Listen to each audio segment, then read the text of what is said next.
2017 هذه النسخة الجديدة للبطولة الآسيوية للدوري الإنجليزي كما تسمى. كل الأندية التي تشارك هي أندية البريمير ليج. اللقاء الأول سيجمع لمصلحة منتخب فنزويلا. كرة من جديد لصالح ليستر، بدأ يتحكم باللعب نادي ليستر سيتي في هذه اللحظات. اللمسة أمامية، كرة من هناك خطيرة هذه المحاولة. توم لورنس يختار التراجع والعودة، عرضية داخل منطقة الجزاء لكن تمر على الجميع، على المهاجمين والمدافعين، والمتابعة تأتي من رودريغيز العائد من جديد إلى الخط الخلفي للمساندة الدفاعية. كرة طويلة وهذه كرة خطيرة، محاولة من بعيد رائعة من رودريغيز، يصوب ويسجل ويحتفل بهدف أول رائع لصالح ويست بروميتش. الصاروخية رائعة من رودريغيز، يسكنها في مقتل في مكان مستحيل على الحارس بن هامر. هدف أول لصالح ويست بروميتش في غفلة من دفاعات نادي ليستر سيتي. هذه الإعادة من جديد، كرة وصلت للاعب محاط بستة مدافعين لكن لم يحظى برقابة حقيقية برغم الإحاطة كما قلت بكوكبة من المدافعين من اللاعبين. كانت لديه الفرصة لإطلاق هذه الصاروخية، لإرسال هذه التصويبة القوية الرائعة على يمين الحارس بن هامر ليسجل أول أهداف اللقاء لصالح ويست بروميتش بعد مضي 10 دقائق تماما. ويست بروميتش يأخذ الأسبقية، يفتح باب التسجيل ويتقدم بفضل صاروخية رائعة من جانب رودريغيز. هدف أول لمصلحة ويست بروميتش، هدف جميل جدا. نتمنى أن تتواصل قرابة دقيقة بعد الانتصاف. نتيجة الأسبقية والأفضلية لصالح ويست بروميتش مستمرة بفضل الصاروخية الرائعة من جانب رودريغيز. كرة بالرأس من انديدي إلى السليماني محاط بلاعبين. كرة وصلت من هناك لمات فيليبس. محرز يستعيد المحاولة، لحظة انطلاقة السريعة الرشيقة الخطيرة. محرز يصوب ويسجل. رياض محرز كالمعتاد يتألق ويضرب بقوة في شباك ويست بروميتش في مرمى الحارس بن فوستر وينتزع الإعجاب كالمعتاد على المدرجات. رياض محرز يتألق كالمعتاد، انطلاقة رائعة، لاعب بإمكانيات كبيرة، لاعب بإمكانيات استثنائية بيسارية قاتلة. رياض محرز يصوب ويسجل. الله على هذا الهدف، ما أجمل وما أروع. شاهد الانطلاقة، شاهد التصويبة الرائعة، لاحظ الحركة والتصويبة بعكس الاتجاه وبعكس الانطلاقة أمام ثلاثة مدافعين، أمام الحارس فوستر. يتفوق ويتغلب محرز، يسجل ويعادل ويعيد اللقاء إلى نقطة البداية من جديد. هذا هو النجم الجزائري الكبير رياض محرز، حقيقة نجم استثنائي، نجم يستحق الكثير بكل تأكيد. رياض محرز حاجز مقدم بكل تأكيد. كرة من جديد خطيرة من علوان، ابعاد لم يكن مثالي من اللاعب التونسي لكن في نهاية المطاف الكرة تحولت إلى ركنية. يوان بن علوان 30 عام، اللاعب المولود في فرنسا، اللاعب التونسي الأصول، الفرنسي المولد والذي لم يلعب لأي من المنتخبين لا الفرنسي ولا التونسي. أمامنا على الصورة اللاعب السابق لأندية سانت إتيان، تشيزينا، بارما، اتلانتا وفيورنتينا في الكرة الإيطالية. يلعب لنادي ليستر سيتي منذ عام 2015 لكنه أعير في الموسم الماضي للفيولا لنادي فيورنتينا، وإن كان لم يلعب أيضا في الكالشيو. كرة ثابتة لصالح ويست بروميتش، عرضية في القائم البعيد، كرة بالراس عن طريق أحمد حجازي تتحول إلى ركنية. ذا واللاعب المصري المعار لنادي ويست بروميتش من نادي الأهلي المصري، أحمد حجازي النجم الدولي المصري، 26 عام، بدأ مشواره مع النادي الإسماعيلي المصري ثم لعب لنادي فيورنتينا الإيطالي ولعب لبيروجيا ثم عاد للكرة المصرية للنادي الأهلي. انتقل بعقد إعارة مع بداية الموسم الجديد لنادي ويست بروميتش. عرضية خطيرة، كرة باقية لصالح ويست بروميتش. مات فيليبس يرسل عرضية من جديد، كرة من جديد لصالح ويست بروميتش. ابعاد الكرة من حجازي، لمسة طويلة وانطلاقة. الروندون متابع بلاعبين امامه بن علوان وكذلك ماغويري. يتراجع الى كريس برانت تحويل اتجاه اللعب بصورة جميلة جدا. هذه الكرة خطيرة لكن قصيرة.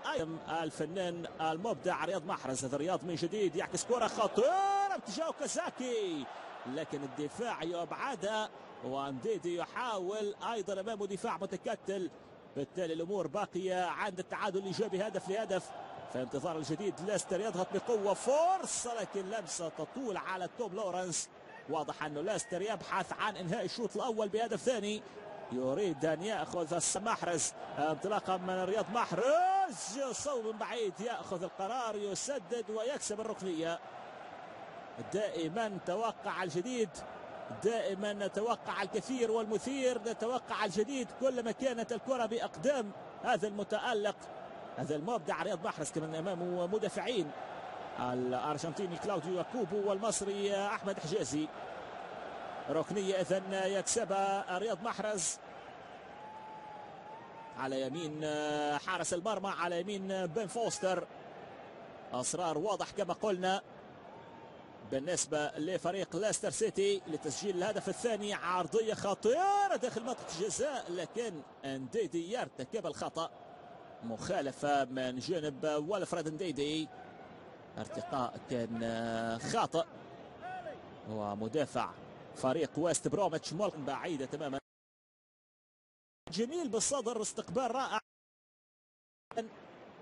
لاحظ كرة طويلة ذكية من بن علوان في ظاهر المدافعين، اسلام سليماني ترويج جميل بالصدر، استقبال رائع، لكن الكرة طالت بعض الشيء، والحارس بن فوستر حقيقة جاد التوقع وانطلق غادر مرماه بصورة مميزة. هذا امر مطلوب من حراس المرمى، لولا شجاعة وتقدم فوستر لتعرض يعني لصعوبات اكبر في بطولة الدوري قبل ختام منافسات الدوري في الموسم الماضي. كرة خطيرة، محرز من جديد، محرز يحاول لكن يكثر من المراوغة، تضيع عليه الكرة. اللقاء ما بين الفريقين في الدوري الانجليزي الممتاز للبريمير ليج للموسم الماضي كان في الجولة 35، يعني قبل 5 جولات من النهاية، وفاز ليستر خارج ميدانه على ويست بروميتش بهدف دون رد. جيمس ماكلين اللاعب الدولي لمنتخب جمهورية ايرلندا، اللاعب السابق لساندرلاند وويغان، دولي مع منتخب جمهورية ايرلندا منذ عام 2012.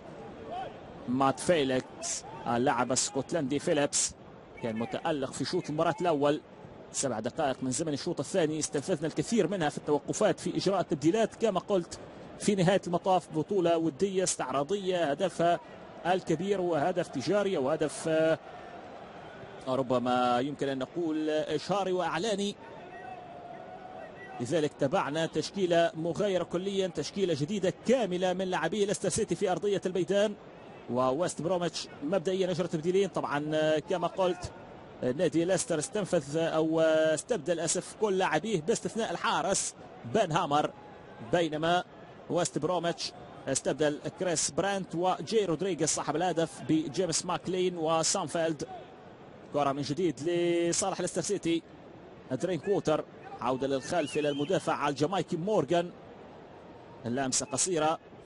طبعا ويس مورغان 33 عام، اللاعب الجامايكي الدولي والذي يتغيب عن المشاركة الدولية لمنتخب جامايكا في بطولة الكأس الذهبية، بطولة الكونكاكاف المقامة حاليا في الولايات المتحدة.